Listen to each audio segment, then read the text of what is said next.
and welcome to my channel April Flower Arts. I'm Tushara. Today I'm going to share with you my recipe for upside down apple cake. This cake has a very delicious top layer of caramelized apples with a soft and moist cake beneath. So let's see how it is done. In the first step, we will melt the sugar and the butter to make a caramel sauce. For that, here I have 1/4 cup or 50 grams of unsalted butter. We'll melt it in a saucepan. So when the butter has melted, we will add 1/3 cup of sugar. Here I am using white granulated sugar. You may even use brown sugar to get a darker color and a distinct flavor. Together with that, I'll also add a tablespoon of lime juice.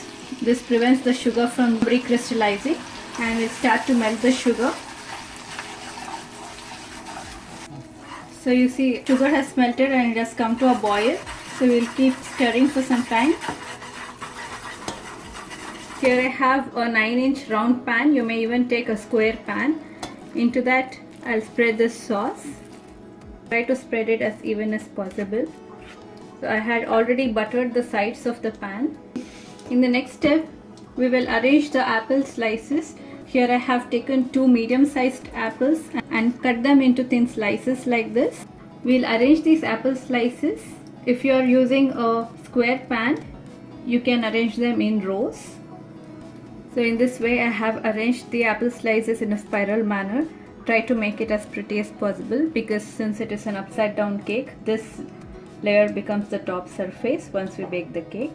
For the time being, we'll set it aside until we prepare the batter. In the next step, we will prepare the dry ingredients for the batter. For that, I have here 1.5 cups of flour. Here I have taken wheat flour, that is atta. You may even take all-purpose flour or maida. Into that, I'll be adding few ingredients: half a teaspoon of salt, a teaspoon of baking powder, and some spices. These are optional, but these give a very nice contrast to the sweetness of the cake. This is half a teaspoon of powdered cloves, half a teaspoon of powdered cardamom, that is elaichi, 1 teaspoon of cinnamon powder, and a teaspoon of orange zest. For the orange zest, you just have to grate the outer orange surface of the peel, just like so. Make sure that you just grate the orange part and not the white one, because it will be very bitter. So I'm going to add all these ingredients into the flour and mix it really well. Make sure that there are no lumps of the baking powder anywhere. So the dry ingredients for the batter are ready. In the next step, we will prepare the wet ingredients. For that, here I have taken 2 eggs. We'll first beat them really well until airy and fluffy. Next, we'll add 3/4 cup of sugar, 3/4 cup of any flavorless cooking oil, or you may even add room temperature melted butter, a 1/4 cup of milk, and a teaspoon of vanilla extract. I'm going to beat all these ingredients until well combined. So now the wet ingredients are ready. Into this, we'll incorporate the dry ingredients 1/3 at a time.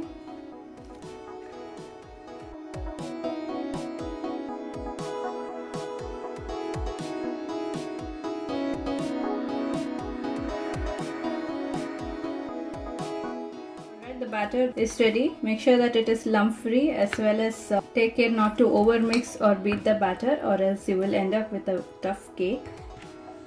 We'll now gently pour the batter without disturbing it, and gently spread the batter evenly using a spatula, and tap the pan onto the counter for 2 to 3 times to get rid of the air bubbles. We'll now bake the cake at 350 Fahrenheit or 180 Celsius. Alright, the cake baked for about 30 to 32 minutes.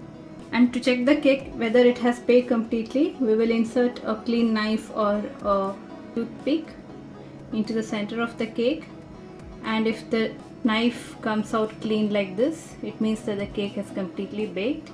It is better to bake this cake in the lower rack, because the bottom layer of apples and sugar get enough heat to caramelize. So now, with the help of a knife, we will release the cake from the sides. We will place a plate on top of the tray and just overturn it and gently remove the tray. So you can see that the apples and the sugar layer has caramelized, and it has a very juicy top layer, and it's a very beautiful cake to look at. We'll let it cool for some time before cutting it. So I'm gonna cut a piece and show it to you how it looks from inside. You can see that the top layer is very soft and moist, and the caramel has seeped into the cake, and the citrusy flavor of the orange zest and the flavor of the spices cut through the sweetness of the top layer very well. So that was my recipe for upside down apple cake. Hope you liked it. It not only looks beautiful but also tastes very delicious. Do give it a try and post your feedback. You may also follow me on social media. The links will be in the description box below. And also don't forget to subscribe to my channel. Until next time, it's bye from me. Thanks for watching.